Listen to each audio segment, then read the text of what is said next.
All Hawkeye knew when he got on board the Quinjet was that he was heading out on a solo rescue mission, and it involved Hydra.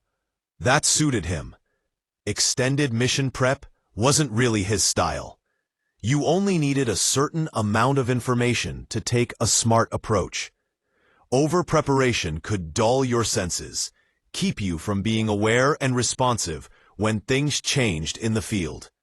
As they always did. No plan survived contact with the enemy for long. For the first hour or so, as the craft arrowed south from a helicarrier stationed just above of the big island of Hawaii, Clint kept to himself, watching the water go by. He'd never been a sparkling conversationalist, so silence suited him. "How you doing back there, stranger?" Agent 13 shouted back from her seat at the controls. Clint had nearly forgotten she was there after 2 hours or so, starting into the endless blue expanse of the Pacific. Clint decided it was time to make some conversation. So, we headed to Antarctica, or what? Bingo, Agent 13 said. Although it doesn't take a genius to figure out that if you go south from Hawaii, you hit either New Zealand or Antarctica. Never said I was a genius, but I can read a map. Clint got up from his seat and started arranging his gear on a work table. Bow, arrows, swords, body armor, comms equipment, night vision goggles, emergency field rations. Then he broke open the kit bag with his name on it and found cold weather gear. "So, let me guess, you want me to stop Hydra poaching dinosaurs in the savage land? You wouldn't need cold weather gear for that." "I would until I got there, unless you're going to fly me to the border and risk Sauron sending 1,000,000 pterodactyls after this Quinjet." "No, savage land for you, Hawkeye," Agent 13 said. "We're in fact going to Ross Island, which is only technically an island because it's connected to the mainland of Antarctica by a 2-mile thick sheet of ice. Yeah, the Ross Ice Shelf, I've heard of it. The target is a Hydra base on Ross Island. More specifically, the target is Bucky Barnes." "Don't tell me," Clint said, as a cold knot formed in the pit of his stomach. Bucky had worked so hard to get free of the brainwashing he'd suffered after World War II.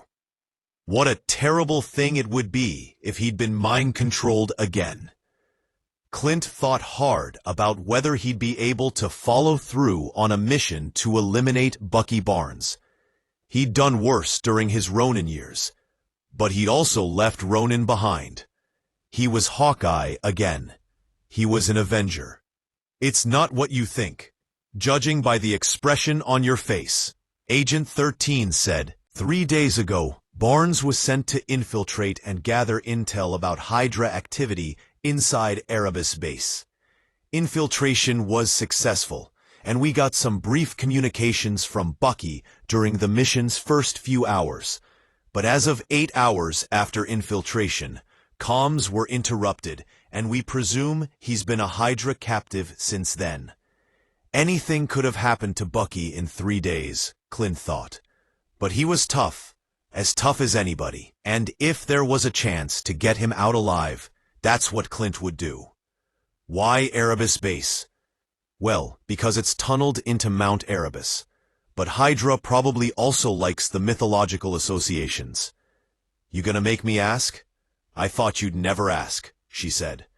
In Greek mythology, Erebus was the son of Chaos and one of the primordial gods.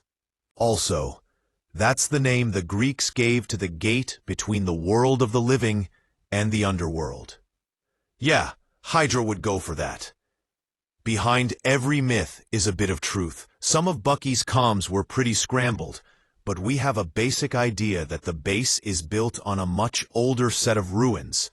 It's likely there's an occult angle. An occult angle, Clint repeated. So, like, I should expect to run into monsters from the Greek underworld? That's all I can tell you.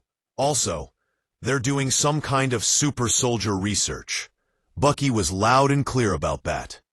Clint thought about this while he got just the edge he wanted on his twin swords. He sheathed them and selected his arrowheads, going with a standard assortment of explosive, non-lethal, and ordinary bladed tips. He felt a pre-mission calm descend over him. And that was good. That hadn't happened much while he was Ronin. "So," Agent 13 said from the cockpit, "you ready? For this mission or to be an Avenger again?" She chucked him on the shoulder. "Once an Avenger, always an Avenger. I was talking about the mission." Once an Avenger, always an Avenger. Clint wasn't sure about that. Then again, even when he was an Avenger, he hadn't always felt like one. It wasn't easy feeling like you were an equal member of a team when all you could do was shoot a bow and the other team members could call lightning or lift 100 tons. If he was being honest with himself, that was why he'd left. That was why he'd become Ronin. The thing was, once you'd been a hero, an Avenger, and once you understood how powerful it could be to change things, to make things better with your own hands, you couldn't just stop caring. Or maybe some people could, but Clint couldn't. So he stopped being Hawkeye and he adopted a new moniker, Ronin, a samurai with no master. He kept an eye out for situations that might need his help. He trained in some new ways of fighting. He reinvented himself. For a couple of years, he'd been doing things the Avengers would never have noticed. Street-level, local things, more like Spider-Man might do. Then that expanded into bigger-scale operations against drug kingpins, human traffickers, the kind of people normal law enforcement couldn't get to, and superheroes didn't notice because they were too busy fighting Thanos or Dormammu or Doctor Doom. Ronin traveled the world, and by and large, he made it a better place. There were a lot of people alive because of Ronin, but there were also a lot of people that never got back up. Bad people, sure. But one night, in a mansion high above the smoggy sprawl of Istanbul, where he just eliminated an arms trafficker and his entire armed retinue of maybe 20 bodyguards, Clint realized he'd stopped holding himself to any standard beyond what he thought was right. He was very close to going off the rails, becoming a pure vigilante nut like Frank Castle. It was only a few steps from there to the kind of deluded villain who thought he was doing the world a favor, a vulture or Killmonger. He needed people around him to keep him on track, and the only people who could do that were the Avengers. So he'd come home, picking up the Hawkeye mantle yet again, but with a few changes, traces of Ronin that he would always carry with him. Maybe someday he would be free of the guilt he still carried over some of the things he'd done. He'd never hurt anyone he considered innocent, but in the heat of battle, sometimes you couldn't tell who was just in the wrong place at the wrong time. The moral clarity of a fight against Hydra was something Clint Barton badly needed. Okay, we're 5 minutes out. Time for last-minute notes. You'll find a vehicle stashed near your landing site. Its beacon will activate once it detects you on the ground. Hope you left the keys in the ignition, Clint said. Ignoring him, she went on. There is a large hangar bay with several doors built into the flank of the mountain. That's the only obvious approach without using demolitions to get into one of the lower access shafts. Intel recommends you stay on the upper levels because honestly, we have no idea what's down below. Monsters, Clint said. Got it.